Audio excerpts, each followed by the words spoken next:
Hi, my name is Shruthi Rajasekar. I'm a composer and I am coming to you from Minnesota.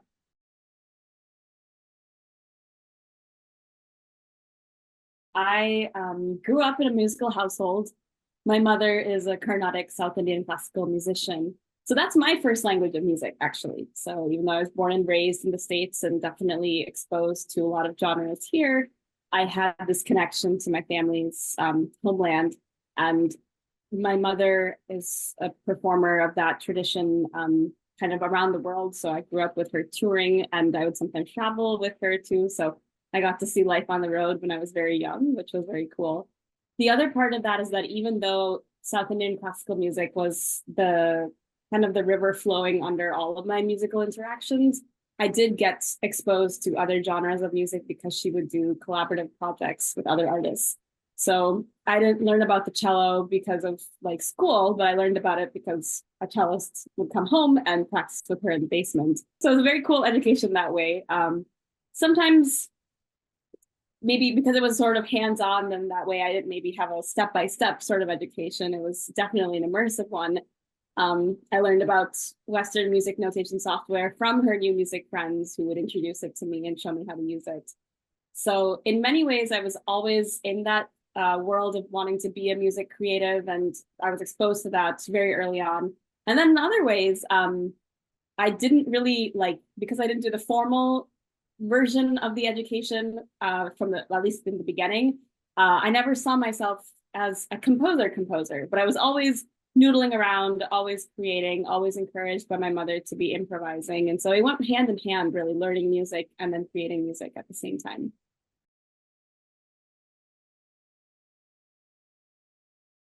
When I first started composing as a young person, um, it was very much part of my play world. You know, I would write music and then I would jump on the trampoline and then come back to writing music. You know, it was part of the imaginative world that I was encouraged to explore as a child in the same way that I would write little stories and things too. So I was definitely very lucky to grow up in that kind of artistically encouraging environment for sure. Once I got to college and once I was in, say, my master's programs and such, and I was really introduced to composition the way it's taught in Western classical institutions, I think I got into a headspace where I thought maybe I should be, you know, always on manuscript paper or any of those kinds of things. And that stayed with me for a little while. I think where I am right now is that I'm open to lots and lots of ways of creating. So I try not to put strictures or dictates for myself when I'm starting. Sometimes I'm on manuscript paper, sometimes I'm on blank paper, sometimes I'm creating mock-ups. There are so many like workspaces that I'm creating in. Sometimes it's voice memos on my phone while I'm taking the walk. And I try to, now that I've had all of these lessons and different formats, I guess, and I've learned from so many different people, I now try not to limit myself and say, this is the way I should compose or anything like that, and just sort of let the ideas kind of guide me as to what is the process for this particular piece might be totally different for the next piece.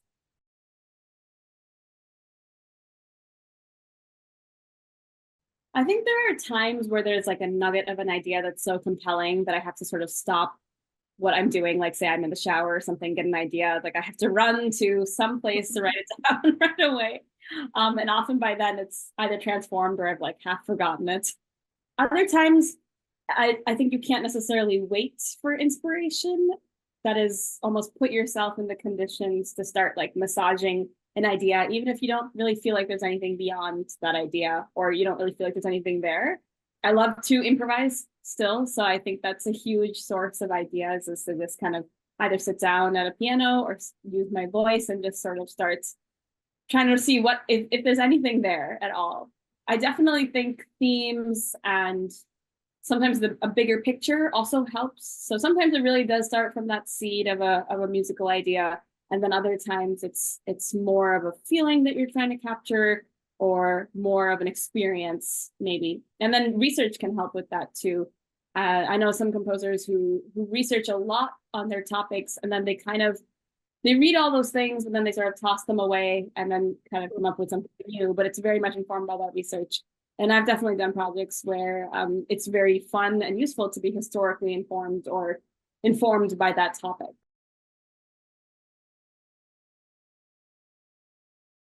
This piece, for example, for Soli is based on research and collaboration. So the circumstances for it was that 8 graduate composers at the Royal Northern College of Music, which is where I did my second master's, we were paired with scientists at the University of Liverpool, which was pretty cool. So it was part of this place called Center for Practice and Research in Science and Music, which is called PRISM in the UK. And I think that was a really cool project because it was definitely a source of inspiration that went beyond whatever I could have dreamt up, because I don't know science to the level that this scientist was working at. So my partner in this project, Dr. Lucy Clark, she's a material scientist and like doing like quantum physics, basically. So those are words I've only heard in like sci-fi movies. So that's my level. That was my level going into this for sure. But in addition to being a fabulous scientist, she's a phenomenal teacher. And so what she did is she broke down her research for me in very basic terms, which I can try to share here. She works with magnetism at the quantum level. So we're talking really, really small. And when I think of magnets, I think of like fridge magnets or like poles and things like that. I mean, I've really nothing beyond what we learned in elementary school. But the way that she explained it is that just like we have there's the quantum sort of states of matter, but you can think of them as the regular states of matter that we learned in, say, middle school, like solid, liquid, and gas. And in the same way that those molecules in those states of matter behave, we can kind of use that to understand how these really, really small things behave. So for example, in something that's a solid, everything is organized very rigidly, and that's what gives it its shape. And it's very tightly organized and the molecules aren't moving. But if you take like water, right, the molecules are moving. There's what's called kind of a short range order to them. So it doesn't make it's not totally random Brownian motion like gases, but it's got like something in between the solid states and completely random. So that's how she understands quantum spin liquids, which is this material that she works on that have a lot of novel properties to it. And basically, it's kind of somewhere in between the solid and gas. So why that was interesting to me as a musician is because she kept using the term short range order, that basically things would kind of make sense for a little while. And then again, at this extremely small level that she studies in the material, and then it would suddenly shift to something else. And then they would kind of set that up as a pattern and then shift to something else. So I started wondering, what if that was sort of like a metaphor for how music can be organized? With this piece, then I sort of imposed an external structure on it. Rather than letting the music tell me what the structure would be, I went in knowing that I wanted to explore this idea of, okay, I'll have a motif for a little while, and then it'll change completely, just like this quantum spin liquids do when they behave in this way. And then so on and so forth. You know, it kind of started making me think about, as composers, what do we do in our work? We're kind of setting up expectations and then playing with expectations. So it seemed like a great model for understanding even like what my work is about and why I do it. And the cool thing is Dr. Clark was also a musician. So, you know, she could understand some of what, like where I was coming with this idea. And I'm not a scientist, but she made me feel like I could understand the science too. So it really did become a collaboration between the two of us.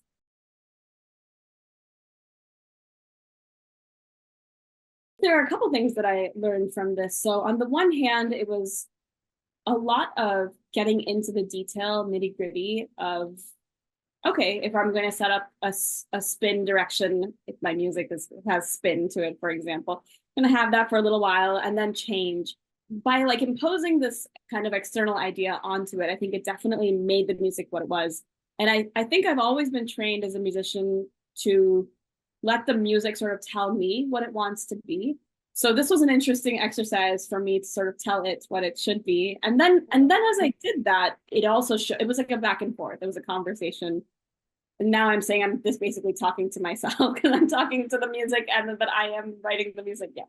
So that was one aspect to it. But another aspect was there's this philosophy behind the research that also really appealed to me. So these are scientists who write grants and set up these experiments and run them for let's say, a particular experiment for 8 months or 2 years or something. And at the end of it, they might not have any results at the end of it. Like, that is the nature of scientific work. And I think it's put into perspective when I feel like I'm blocked compositionally. Like, this working on a project like this for several years, as they do, is a very interesting thing. Like, the exercise of patience that must require.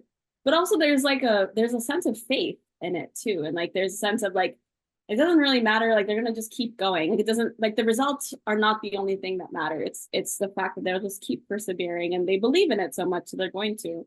So I found that very moving, and that also had an impact on the piece that I wrote.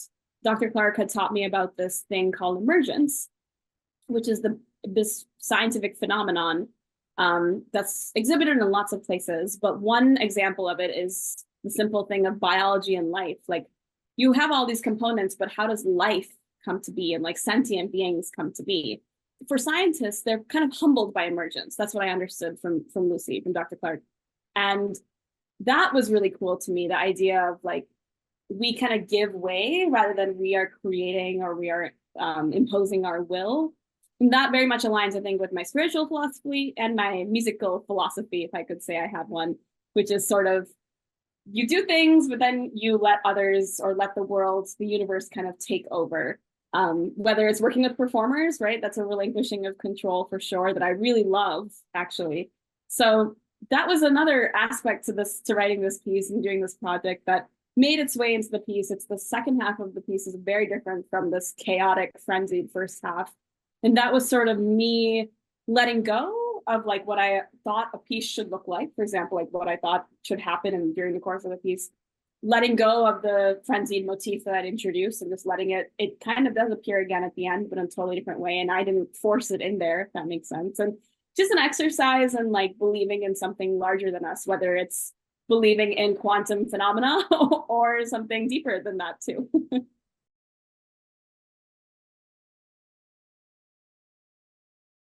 I would say first and foremost, I'm an oral musician.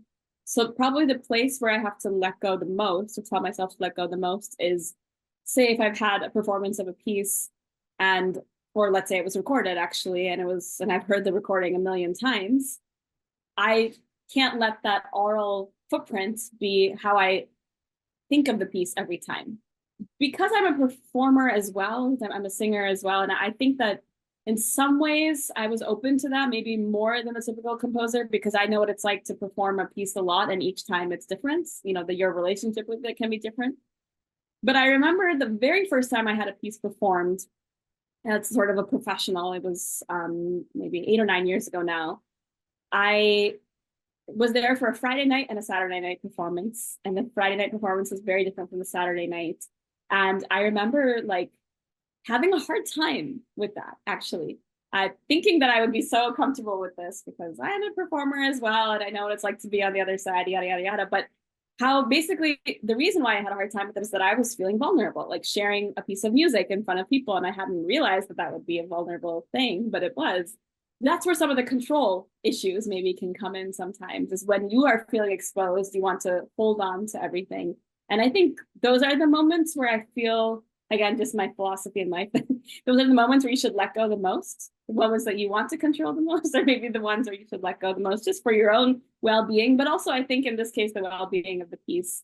And since then, that particular piece has been done 25, 30 times. And with each of the renditions I've heard, I try to not let myself think how it should sound, for example, but let the performer show me things that I had not heard or realized in the piece, which I think is important, because as composers, you can pretend to feel like you are some overlord who gets to decide that the altos are doing this or that the clarinet is doing this. You know, like there's a false sense of power and control that a composer in the Western classical model of giving like too much power to composers, I feel, you know, that you can get this sense of I'm an authority on this piece that I wrote, and I'm trying to shed that feeling. The more I write, that as if I can be an authority on anything, not even the piece I wrote.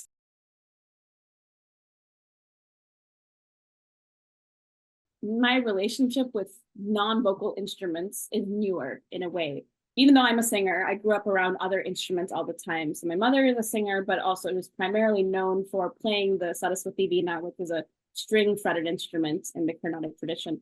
So I grew up in an instrumental household, actually.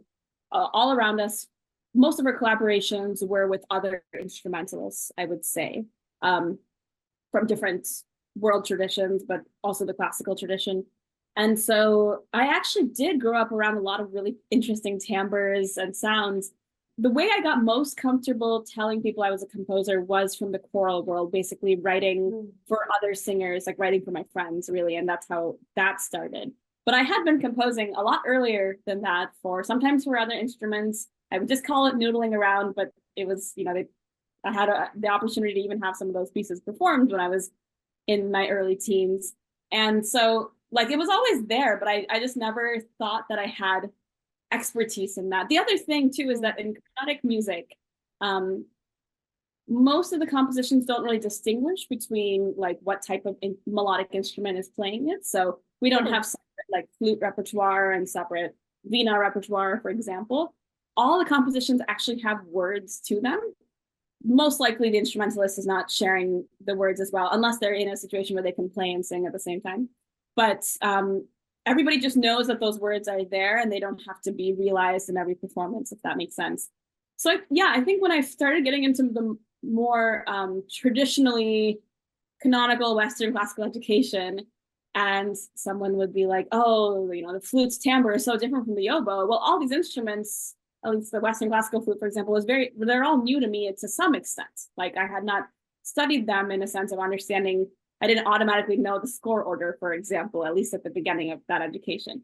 So I remember thinking, wow, I don't really know much I have so much to learn about these instruments. How would I ever write for orchestra? Or how would I ever write for a chamber instrumental ensemble? When actually I'd had these like codes and understandings, like I did have a lot of information I'd learned as a kid or absorbed as a kid, but I hadn't sat and done a taxonomy of it, or I hadn't been made to feel by the classical institutions that counted as education for a while. So it took me a while to realize that I had learned things for sure, or things outside of the classical world that had definitely informed my way of thinking. So it was for me, it was a me problem, really. I had to realize and reconcile that I had learned things, and I had to acknowledge that and feel proud of that. But it was definitely like individuals I've known who really introduced me to their instruments. And actually, the way I heard about the Soli program is that a longtime friend of my family and somebody who I really look up to, clarinetist called Pat O'Keefe in town, is, I think, friends from grad school with one of the Soli chamber members. I think maybe she had sent him the call or something, but he sent it to me and made me aware. And then I was like, oh, wow, okay, so Soli is an ensemble I knew about from a professional sense, but it's cool to know that the classical music world has all of these branches and connections that are made. But he's a new music artist who, among many other things, who really, really taught me a ton, even though I hadn't written it down or taken it as a class from him. I learned so much in my formative years. But I am really grateful for that education that I had. For me personally, I don't know what my life as a composer would have been if I hadn't taken, say, species counterpoint or something. I think I still would have existed. I think it would have been a little different, the shape and the look of it. But yes, for wherever I've ended up now, I definitely did need my counterpoint exercises. I'm actually releasing a single next month, on July 12th, 2024, which is really fun, and actually a combination of kind of all the things I've talked about here. So several of those new music artists I was talking about, including Pat O'Keefe, who to me is Pat Uncle, Michelle Kinney, Michelle Auntie to me. They are in a band that my mother started called Maitri, which is a cross-cultural ensemble. And it's always really interesting to look at like the way they notate and the way they communicate, because they all use different sort of musical languages, but they're still able to collaborate and create together. So they had their album out together some years ago, and they're just a fantastic group. I started playing with them and singing with them during the pandemic. And so during that process, I wrote this, I guess I would call it a song for them, even though it doesn't match the Grove dictionary definition of a song, but it has the playfulness of a song, and it's called My Best Friend, and Maitri means friendship. So that's kind of the idea, that they're friends first, musicians second. yeah, wrote this composition for them, and we're releasing it. And we filmed a music video for it as well, which was a novel experience for most of us classical dorks. So that's coming out July 12th on all the streamings and the video as well too. And I'm looking forward to hearing this composition interpreted by Soli and the partners. So thank you. Thanks for watching. If you enjoyed this interview and want to see more like it, check out the 30 by 30 by 30 playlist on our channel. For more information about the 30 by 30 by 30 project, check out the website linked to the right.